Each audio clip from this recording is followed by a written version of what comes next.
Assalamualaikum warahmatullahi wabarakatuh. Perkenalkan, nama saya Rafini Arinka Seifani dengan NIM 4611422031, rombel 1 dari program studi Teknik Informatika. Di sini, saya akan menjelaskan mengenai pentingnya perlindungan data pribadi di Indonesia. Perlindungan data pribadi di zaman serba digital ini penting untuk dilakukan. Perlindungan data pribadi dilakukan untuk tujuan menjamin hak warga negara atas perlindungan diri pribadi. Karena itu, apabila kita memberikan data pribadi kita kepada perusahaan atau instansi, maka perusahaan dan instansi tersebut wajib menjaga dan merahasiakan data pribadi itu sebagai bentuk pengakuan dan penghormatan atas pentingnya perlindungan data pribadi.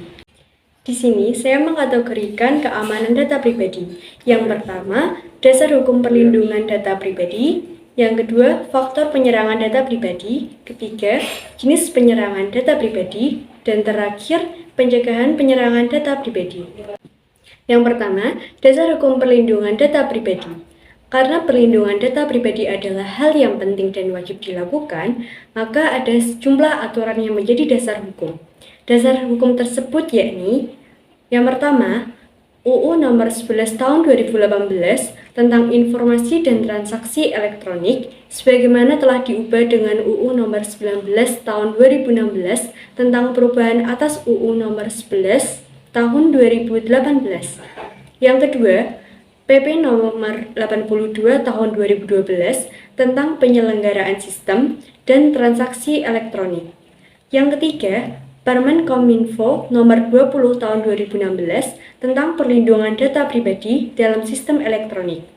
Selanjutnya kita bahas mengenai faktor penyerangan data pribadi. Yang pertama adalah dari faktor teknologi. Mungkin software dan hardware yang digunakan tidak memenuhi standar dan tidak ada pembaruan. Yang kedua adalah faktor proses. Prosedural yang dibuat tidak dengan SOP yang baik. Dan juga dalam data flow terdapat hal yang tidak baik. Faktor yang ketiga adalah sumber daya manusia atau orang yang melakukan. Bisa saja sistem yang dimiliki sudah canggih, prosedural sudah bagus, tetapi penggunanya tidak mempunyai pemahaman yang baik tentang melindungi data. Selanjutnya kita bahas mengenai jenis penyerangan data.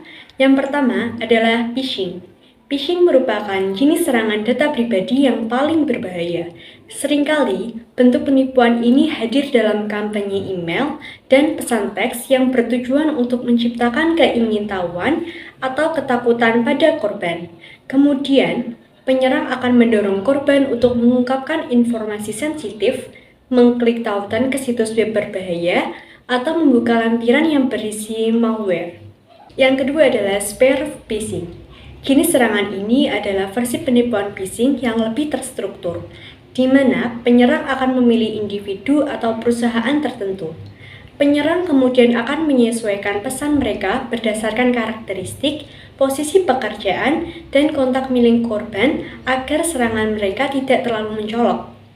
Spear phishing membutuhkan lebih banyak upaya dan mungkin membutuhkan waktu berminggu-minggu hingga berbulan-bulan untuk melakukannya. Jenis yang ketiga adalah baiting. Baiting merupakan serangan data pribadi yang paling sering ditemukan. Sesuai namanya, baiting menggunakan serangan umpan dalam bentuk janji palsu untuk memancing keserakahan atau keingintahuan korban. Penyerang akan memikat korban dalam perangkat, di mana nantinya mereka akan mencuri informasi pribadi atau menyebabkan sistem device korban untuk terkena malware.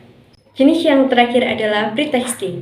Dalam serangan pretexting, seorang penyerang memperoleh informasi melalui serangkaian kebohongan yang dibuat dengan cerdik. Penipuan rekayasa sosial ini seringkali diprakarsai oleh pelaku yang berpura-pura membutuhkan informasi sensitif dari korban untuk melakukan tugas penting. Yang terakhir kita akan membahas mengenai pencegahan penyerangan data pribadi. Yang pertama, tidak klik tautan yang mencurigakan. Yang kedua, hindari percakapan dengan orang asing. Ketiga, periksa kembali situs yang ingin dibuka. 4. Hindari download dokumen yang tidak dikenal. 5. Anggap semua tawaran hadiah itu palsu. 6. Selalu ingat resiko kehilangan informasi penting. Ketujuh, Gunakan aplikasi original dan bukan bajakan. Demikian penjelasan mengenai pentingnya perlindungan data pribadi di Indonesia. Terima kasih.